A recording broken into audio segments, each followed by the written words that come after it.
Okay. Okay. Napa-x-ray na si Arya. Unfortunately, meron siyang pneumonia. So, I need to call her in advance, 1 day in advance, kung admit namin si Arya para makahanap siya ng paraan na maipasok si Arya. Kiss daddy, with sound. Oh. Say good night, night, daddy. Good night.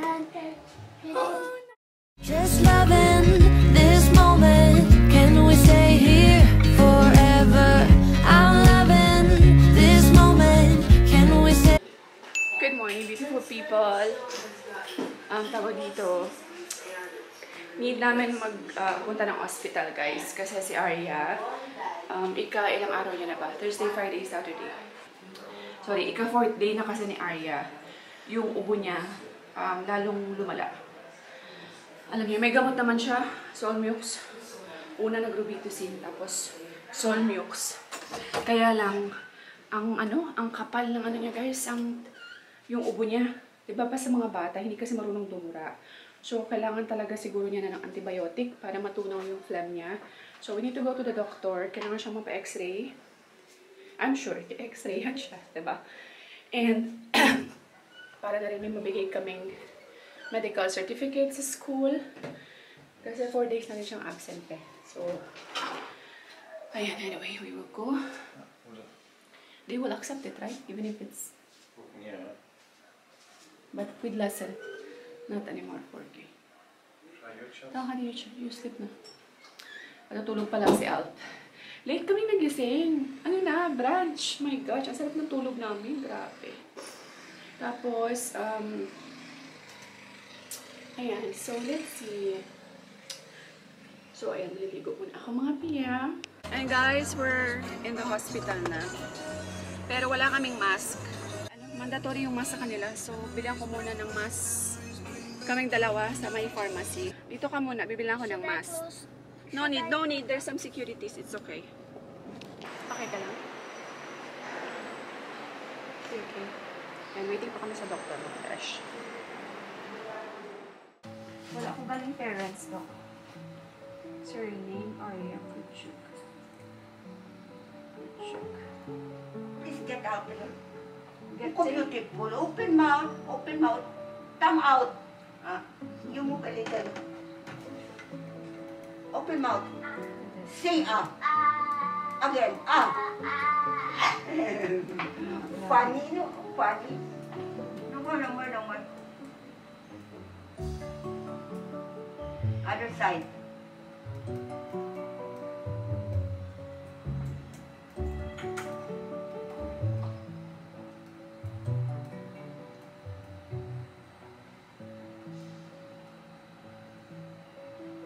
By the way, Doc, makakatag ka medical certificate.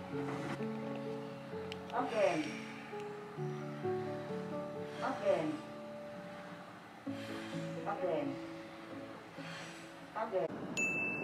Hi guys, so ayan, dito kami sa you poke your nose.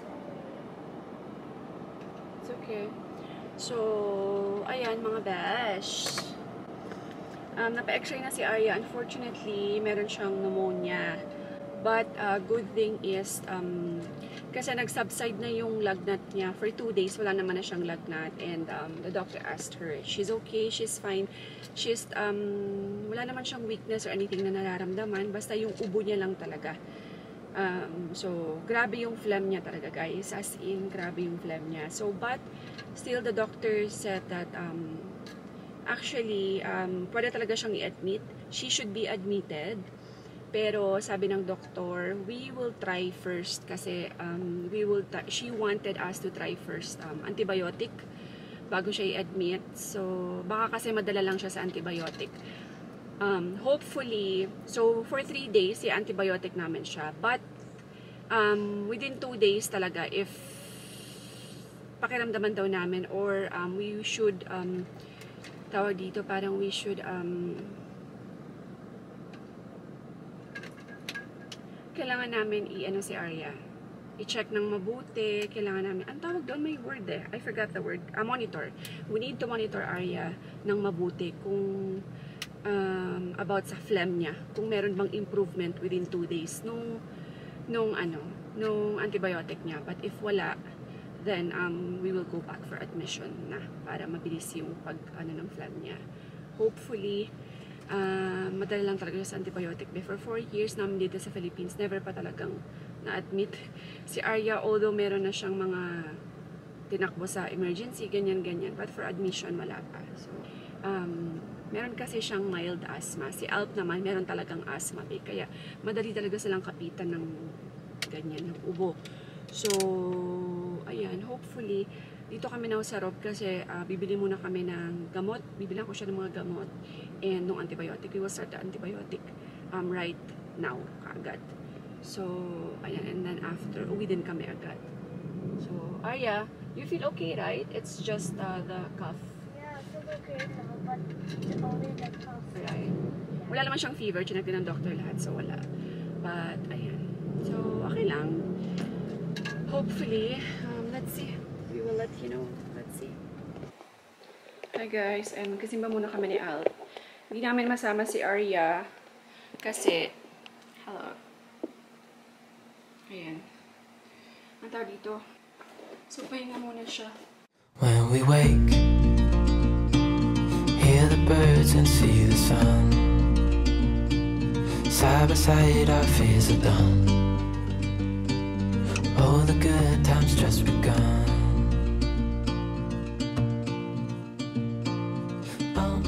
We know what we have, let's hold on tight. And ang inyong mga impostors will go on from bad to worse, deceiving and being deceived.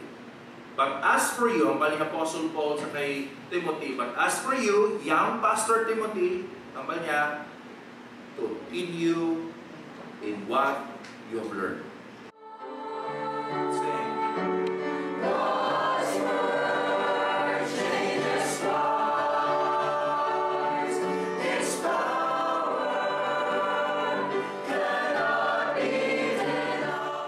Two hours later. Ayan, sleep na kami guys. Shh! Close it. Aya. O sa'yo ha, ikaw. Shock you. Dali ka. Jesus. And kiss daddy, kiss. Kiss daddy. With sound.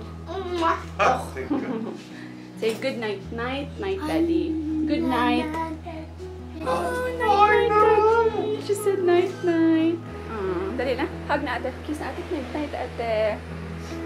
Night, ate Arya. Dali na. Night na ate. Shh. Tsura na lang ate. Night na ate. Ate, kiss ate. Ate, kiss ate. But I am sick, you know. Oo, naubo na rin siya. Sige, night. Dali na. Because you're sick, you go away from Aryan.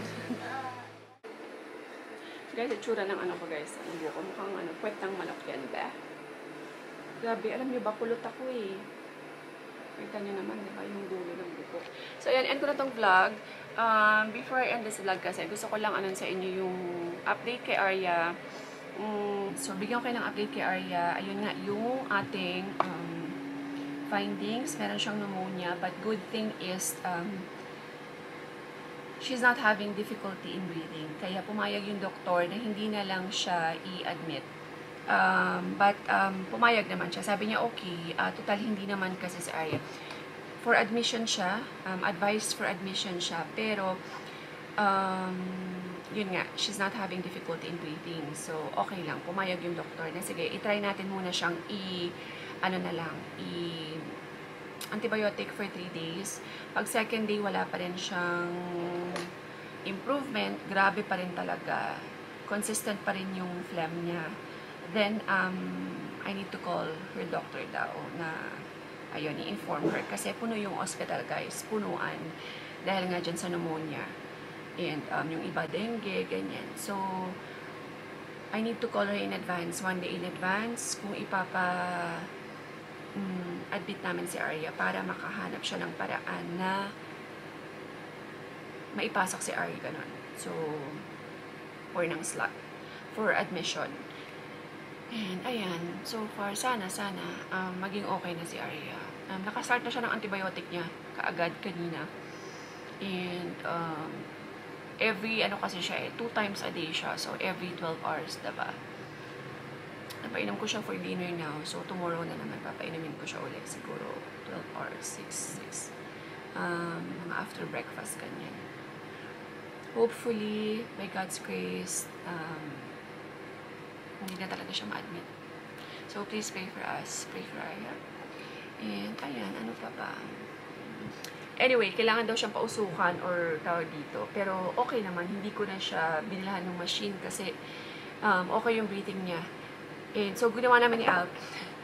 Ano na lang, mainit na tubig, lagyan namin ng Vicks. Tapos, yung lagyan namin sa room para kahit papano, makatulong kay Arya. And, ayan, maligo, pinag-kiss ko si Arya tsaka kay Aryan, diba, nakita nyo? Nakalimutan ko na, yan, may sakit si Arya. Anyway, sana hindi mahawa si Aryan. And, ayan. Anyway, yun lang guys, basta keep Arya in your prayers. Stay positive all the time, mga besha. Thank you so much for watching. God bless everyone, and, ayan, we will see you in the next one. Bye! Just loving this moment.